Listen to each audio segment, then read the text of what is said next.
नमस्कार। स्वागत है आप सभी लोगों का फ्रंटियर डिफेंस एकेडमी। मैं छोटी छोटी वीडियोस के माध्यम से आपको वो टॉपिक समझाने की कोशिश कर रहा हूँ जिसके बारे में तमाम तरह की रामायण लोगों द्वारा बताई जाती है। लेकिन मेरी कोशिश है कि मैं आपको बहुत चंद शब्दों में उस बात को समझाऊं जो आपके पेपर के लिहाज से भी इंपॉर्टेंट है और आपको वो बात समझ में आनी चाहिए कि वास्तव में डिस्प्यूट है क्या।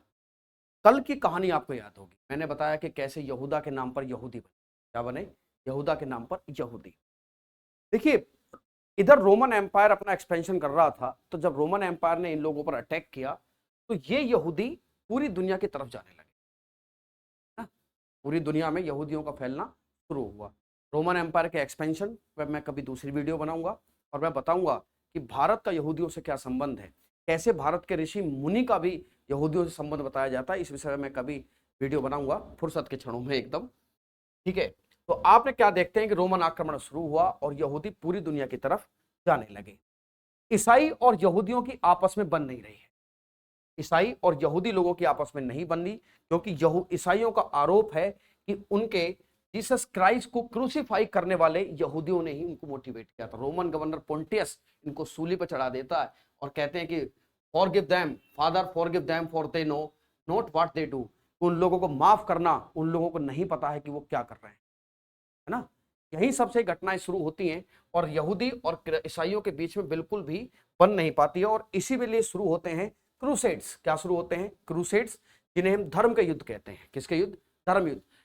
ईसाई यहूदियों के बारे में तमाम तरह की अफवाहें फैलाते हैं, जैसे यहूदी बच्चों का खून पीते हैं, यहूदी जो हैं वो बड़े खराब लोग हैं, बच्चों को गलत तरीके से ट्रीट करते हैं, उनका खून तक पी जाते हैं। और फाइनली शुरू हुए क्रूसेड्स, जिन्हें हम धर्म युद्ध कहते हैं। ये धर्म युद्ध ईसाई और यहूदियों के बीच में लड़े गए।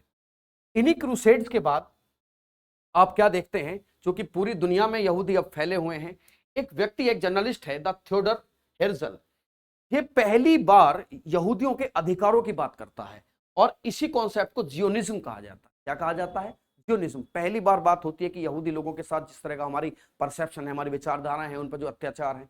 मुझे ऐसा लगता है कि पिछले कुछ हजार सालों में, एक लगभग 1000 साल से अगर किसी कौम के खिलाफ सबसे ज्यादा अत्याचार हो तो वो यहूदी हैं। और पहली बार ये शख्स थियोडर हेर्लिस इस बारे में बात करता है यहूदी लोगों के अधिकारों के बारे में। लेकिन बात ये 18 के दशक की बात है और आता है 19 का दशक। 19 के दशक में एक बहुत बड़ी घटना विश्व इतिहास में घटती है।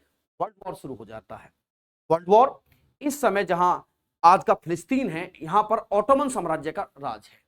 ऑटोमन साम्राज्य के अगेंस्ट ब्रिटेन अरब रेवोल्यूशंस, जो अरब के जो क्रांतिकारी थे, और यहूदी लोगों से कहता है कि तुम हमारा साथ दो, हमारा साथ दो और हम तुम्हें तुम्हारी जगह दिलवाएंगे।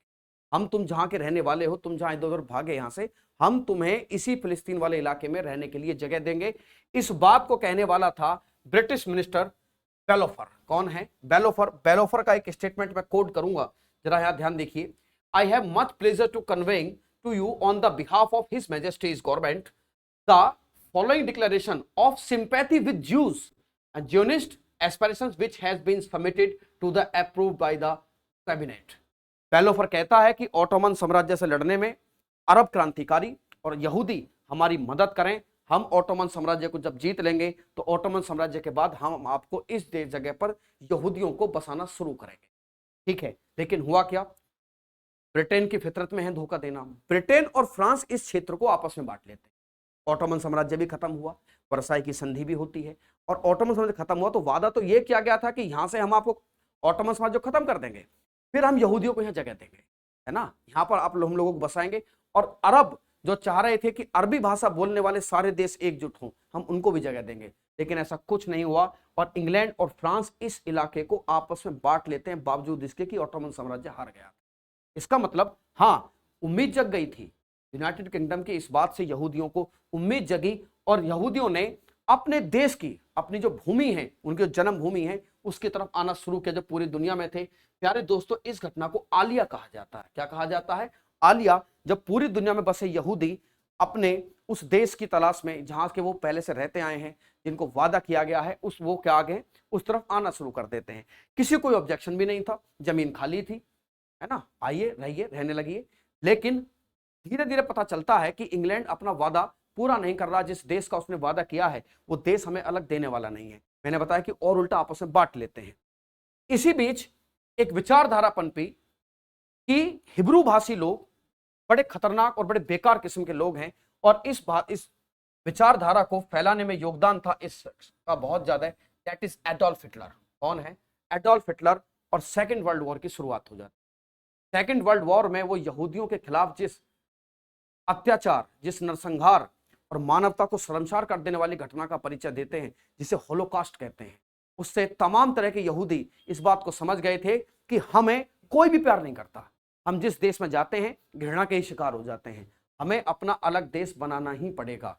ठीक है, फाइनली आप देखते हैं कि इसी में देर आप वो कैंप जिसमें होलोकॉस्ट किया जाता था, मैंने बताया कि इसे लोग नरक का दरवाजा कहते हैं, यहाँ से लोग कैदी भर भर के जाते थे और यहूदियों को वहां पर, ऑस्ट्रिच एक जगह है, वहां जाकर इनको मतलब गैस चैम्बर में डाल के इनको मार दिया जाता था।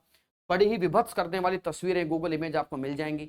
मैं अंदर की कुछ तस्वीर में आपको दिखाना चाहूंगा कि किस तरीके के हालात अंदर हैं। आप देख रहे हैं ये वो लोग हैं जिन लोगों का होलोकॉस्ट किया जाना है, इसमें बच्चे भी शामिल थे, है ना। ये यहूदी हैं जिनको भेड़ बकरियों की तरह ठूस कर ये मुंजार कर रहे हैं अपनी मौत का, और मेरे हिसाब से ये मानवता को शर्मसार कर देने वाली।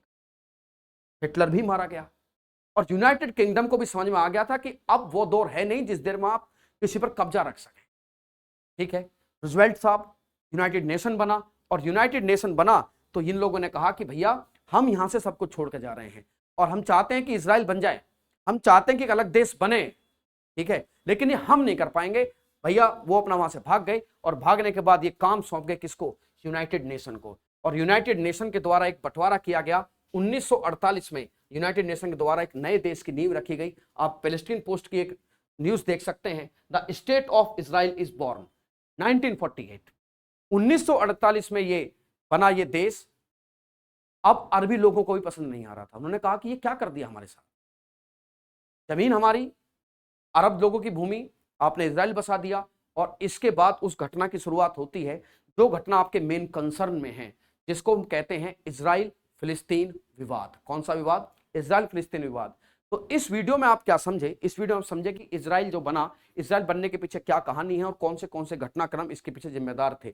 इसके आने वाली नेक्स्ट वीडियो में मैं आपको बताऊंगा इजराइल फिलिस्तीन विवाद की कहानी। देखिए, छोटी छोटी वीडियोस बनाने के पीछे मेरा उद्देश्य ये है कि आपका इंटरेस्ट बना रहे और आपको स्टेप बाय स्टेप चीजें समझ में आए। ठीक है, धन्यवाद, जय हिंद।